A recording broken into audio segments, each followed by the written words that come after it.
Hello everyone, good evening. You're watching Awaz News. I'm Kubrali, bringing you today's latest top stories of Canada.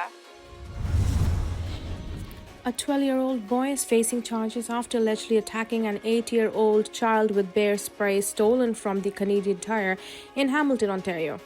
Hamilton police said they were called to the area of Upper Ottawa Street and Rymel Road on Tuesday for reports of an assault with a weapon. When they arrived at the scene, police said they found an 11-year-old and 12-year-old boy nearby who both allegedly sprayed the younger child. Police said the two youths had broken into nearby Canadian Tire at around 2 a.m. that day and took an undisclosed quantity of bear spray. Their identities are protected under the Youth Criminal Justice Act, and the 11-year-old cannot be criminally charged, as the minimum age to be held criminally responsible in Canada is 12-year-old. The 11-year-old was released into the care of a parent, police said. The 12-year-old is facing various break and enter and assault-related charges, including administer noxious thing and possession of a weapon for a dangerous purpose. Investigators learned the 12-year-old was also allegedly involved in a break-in of a vape store on Canada Day, where thousands of dollars worth of vape products were reported stolen. Hamilton police said he faces additional charges in connection with that incident. The use of bear spray as a weapon in Hamilton is a known problem for police, particularly among young children. Earlier this year, law enforcement launched Project Breathe Easy to curb its use. Police say they believe there may be more suspects involved in the vape shop break-in and are asking anyone with information to contact them. TTC routes servicing Toronto Stadium and the FIFA Fan Festival during the World Cup saw more than 40% bump in the number of trips carried out over the same period last year, according to new data released by the transit agency.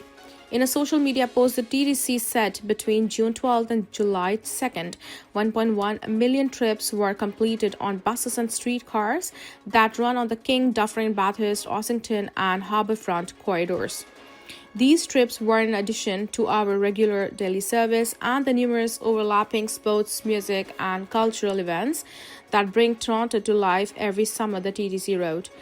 Toronto was one of the several host cities across the North America, hosting 6 matches at BMO Field during the World Cup. David Cooper, the founder of leading mobility and transportation planning firm, said the TTC saw significant ridership gains during the tournament, including on non-match days. We saw some of the best on-time performance on the subway system that we have seen in a very long time, he told Your Morning this week. He attributed the transit success in the city to installation of priority lanes and other measures. We had a really good set of games and preparedness was there, Cooper said. This is really an opportunity for the transit agency to say, hey, we delivered for you, but in order to do that, we still need continued investment. York Regional Police have charged a psychologist who allegedly sexually assaulted a young patient during an appointment, and police believe there may be additional victims. Investigators said on June 29, the victim attended an appointment at a clinic located near John Street and Bayview Avenue in Markham. During the appointment, the victim was given a massage and touched inappropriately. Police said in a news release issued Wednesday the victim was not injured. Police did not disclose the victim's age or any other details about the alleged assault. On July 4th, police executed a search warrant at a residence in Markham, and 61-year-old Farq Siddiq Delamy was charged with the sexual assault and sexual interference. Investigators released his image as they believe there may be additional victims.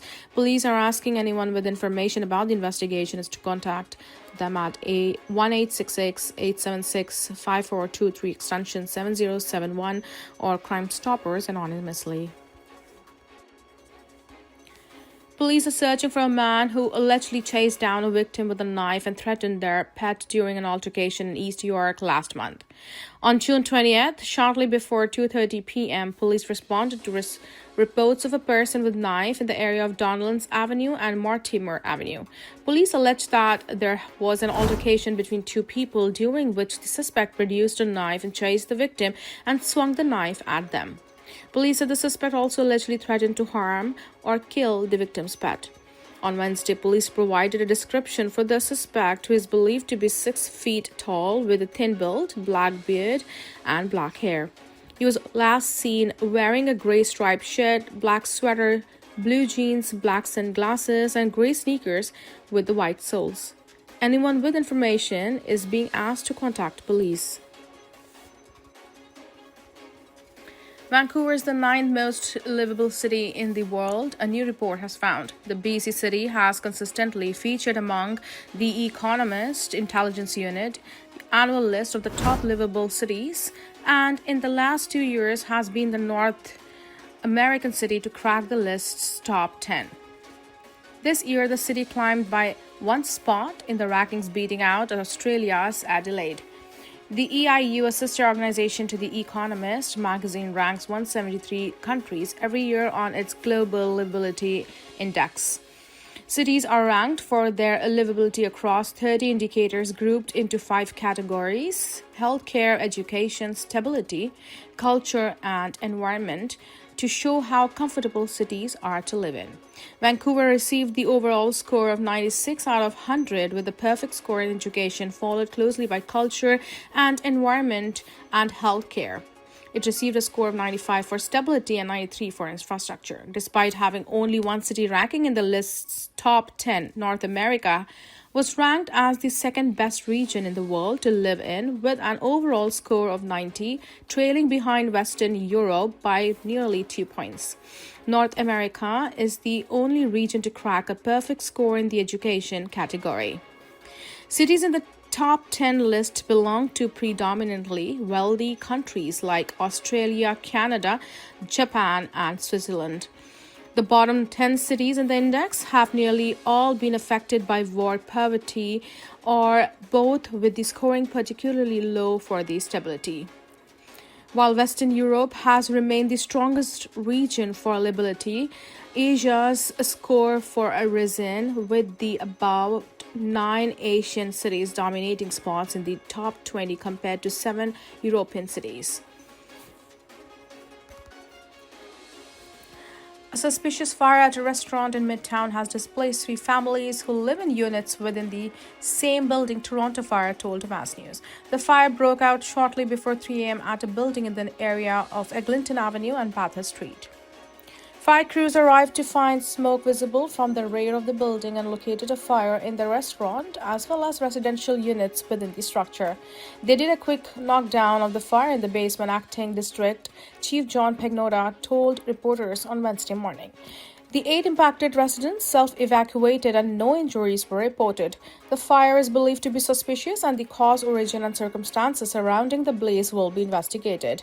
We will be doing 12-hour fire watch, and we will be holding the scene in the meantime, Pagnotta said. A Toronto man who worked as a school chef and summer camp counselor has been arrested after allegedly sexually assaulting a minor multiple times over a 2-year period, police say. Police say officers responded to a call about an unknown trouble in the area of Broadview and Danforth Avenues on July 3rd and then launched an investigation. According to investigators, the suspect first met the female youth through social media in 2024. Police say the victim was sexually assaulted on multiple occasions between 2024 and 2026. Dale Gisman, 39, of Toronto, has been charged with sexual interference involving a person under the age of 16, 2 counts of sexual assault, assault by choking, and 2 counts of assault. According to police, Gisman previously worked at a school in the Don Mills Road and Lawrence Avenue East area. He also worked as a summer camp counselor in the Lawrence Avenue West and Dufferin Street area. Police believe there may be more additional victims and are asking anyone with the information to contact investigators. Thank you for watching Awaz News. This is Kubra Ali. I'll see you tomorrow again. Have a wonderful evening.